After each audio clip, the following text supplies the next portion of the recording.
Langsung saja ya untuk pembahasan materi bab 1, peran Indonesia dalam mewujudkan perdamaian dunia. A. Hubungan internasional bangsa Indonesia. 1. Seluk-beluk hubungan internasional. Pertama, makna hubungan internasional. Undang-Undang Nomor 37 Tahun 1999 menyatakan bahwa hubungan internasional adalah setiap kegiatan yang menyangkut aspek regional dan internasional yang dilakukan oleh pemerintah di tingkat pusat dan daerah atau lembaga-lembaganya, lembaga negara, badan usaha, organisasi politik, ormas, lembaga swadaya masyarakat, atau warga negara. Yang kedua, subjek-subjek hukum internasional. 1. Negara. Kedua, Tahta Suci Vatikan. Ketiga, individu. Keempat, Palang Merah Internasional. Kelima, organisasi internasional. Dan keenam, kaum pemberontak. Yang ketiga, faktor penyebab terjalinnya hubungan internasional. Di sini ada faktor internal dan faktor eksternal. Untuk faktor internal, yang pertama, kekhawatiran adanya ancaman dari dalam negeri. Yang kedua, kekhawatiran adanya ancaman dari negara lain. Yang ketiga, keterbatasan dalam memenuhi kebutuhan. Dan yang keempat, adanya keinginan untuk meningkatkan kesejahteraan. Selanjutnya, faktor eksternal. Yang pertama, adanya perbedaan penguasaan ilmu pengetahuan. Yang kedua, perbedaan kondisi suatu negara. Dan yang ketiga, rasa tanggung jawab seluruh dunia. 2. Pelaksanaan hubungan internasional Indonesia. A. Dasar hukum pelaksanaan hubungan internasional Indonesia. Yang pertama, sila kedua Pancasila yang berbunyi kemanusiaan yang adil dan beradab. Kedua, alinea keempat pembukaan Undang-Undang Dasar tahun 1945. Yang ketiga, pasal 11 ayat 1-3 Undang-Undang Dasar tahun 1945. Yang keempat, pasal 13 ayat 1-3 Undang-Undang Dasar Negara Republik Indonesia tahun 1945. Yang kelima, Undang-Undang Nomor 37 tahun 1999 tentang hubungan luar negeri. Dan yang keenam, Undang-Undang Nomor 24 tahun 2000 tentang perjanjian internasional. B. Bentuk hubungan internasional bangsa Indonesia.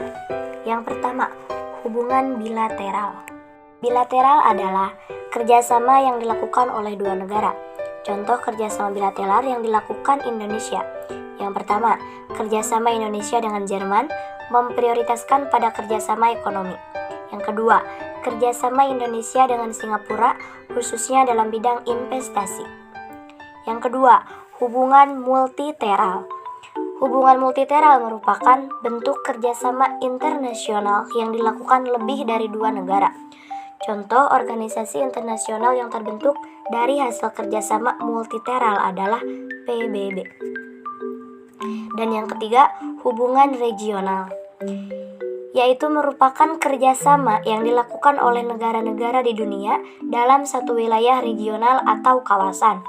Contoh kerjasama regional yang dilakukan Indonesia antara lain ASEAN, APEC, dan APTA. Pentingnya hubungan internasional bagi bangsa Indonesia.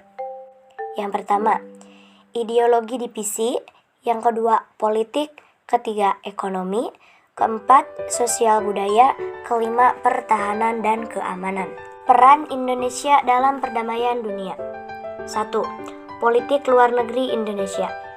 Dalam alinea keempat pembukaan Undang-Undang Dasar Negara Republik Indonesia tahun 1945 disebutkan salah satu tujuan pemerintah Negara Kesatuan Republik Indonesia adalah ikut melaksanakan ketertiban dunia yang berdasarkan kemerdekaan, perdamaian abadi, dan keadilan sosial.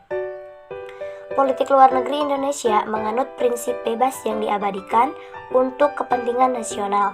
Artinya, politik luar negeri dilaksanakan melalui diplomasi yang kreatif, aktif, dan antisipatif. Tidak sekedar rutin dan rekreatif, teguh dalam prinsip dan pendirian, serta rasional dan luas dalam pendekatan. Pemilihan politik luar negeri bebas aktif dilatar belakangi adanya Perang Dunia Kedua yang melibatkan blok Barat dan blok Timur. Dinamika peran Indonesia dalam menciptakan perdamaian dunia. A. Peran Indonesia dalam PBB. Pada 1974, Adam Malik menjadi Ketua Sidang Majelis Umum PBB. Yang kedua, pada 30 September 2017, melalui keterangan pers yang diterima dari Perutusan Tetap Republik Indonesia untuk PBB di New York, Amerika Serikat, Indonesia mendapat pengakuan dari Sekretaris Jenderal PBB Antonio Guterres yang berperan penting dalam upaya mengatasi konflik dan krisis kemanusiaan di Myanmar. Yang ketiga, Indonesia berhasil menjadi salah satu anggota Dewan Hak Asasi Manusia PBB dengan 174 suara dari total 192 suara untuk periode 2020 sampai 2022. Yang keempat, dalam Komisi Hukum Internasional, Indonesia pernah menjabat sebagai anggota Komisi Hukum Internasional atau International Law Commission (ILC). Selanjutnya, yang kelima, terpilihnya Indonesia menjadi anggota tidak tetap Dewan Keamanan PBB periode 2019 sampai 2020. Keenam, Indonesia berhasil menjabat sebagai Ketua Dewan Keamanan PBB selama 1 bulan penuh pada Mei 2019 dan Agustus 2020. 7. Meningkatkan peranan dan kontribusi Indonesia pada misi pemeliharaan perdamaian.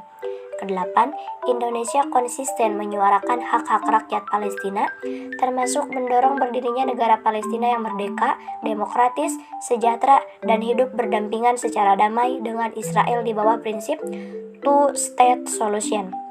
Dalam setiap kesempatan Indonesia menjadi anggota tidak tetap DKPBB. 9. Pada 17 Juni 2020, Indonesia terpilih sebagai anggota Dewan Ekonomi Sosial PBB, United Nations Economic and Social Council, untuk periode 2021 sampai 2023. Peran Indonesia dalam organisasi ASEAN. Prinsip-prinsip ASEAN.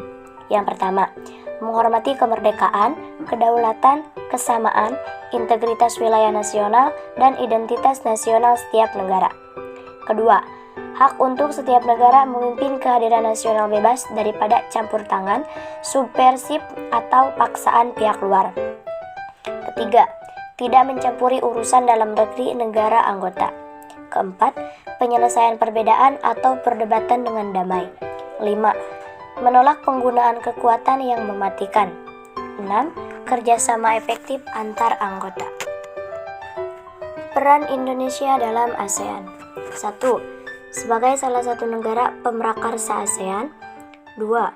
Pada 2012, sesuai dengan KTT XXI ASEAN, Indonesia menjadi pemimpin negosiator dalam Regional Comprehensive Economic Partnership.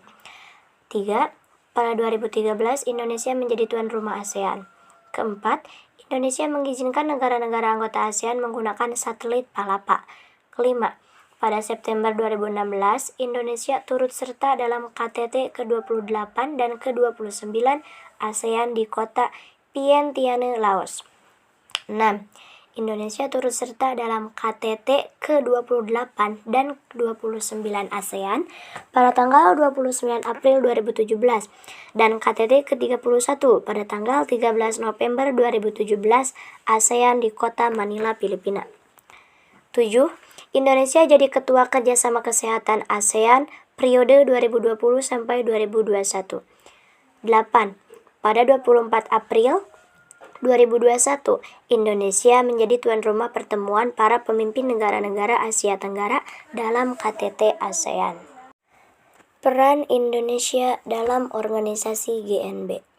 Yang pertama, Indonesia menjadi tempat berlangsungnya KAA yang merupakan cikal bakal GNB. Kedua, sebagai salah satu negara pemrakarsa GNB. 3. Dalam KTT ex-GNB tahun 1992, Indonesia berperan sebagai tuan rumah penyelenggara KTT dan Presiden Soeharto bertindak sebagai ketua GNB. Keempat, Indonesia memprakarsai kerjasama teknis di beberapa bidang, misalnya bidang pertanian dan kependudukan. 5. Indonesia mencetuskan upaya menghidupkan kembali dialog Utara-Selatan. 6. Pada September 2016, Indonesia turut serta dalam KTT GNB di Margarita Islam, Venezuela dengan tema perdamaian, kedaulatan, dan solidaritas bagi pembangunan. 7. Pada 13-14 Juli 2021, Indonesia menghadiri konferensi tingkat menteri Midterm GNB secara virtual di bawah keketuaan Azerbaijan. Peran Indonesia dalam APEC. 1.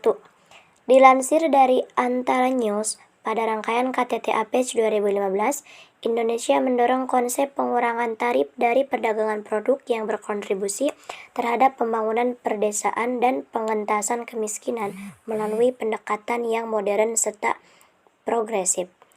2. Meskipun pada KTT APEC 2018 gagal mencapai kesepakatan, tetapi Indonesia memiliki peran dalam pertemuan tersebut. 3.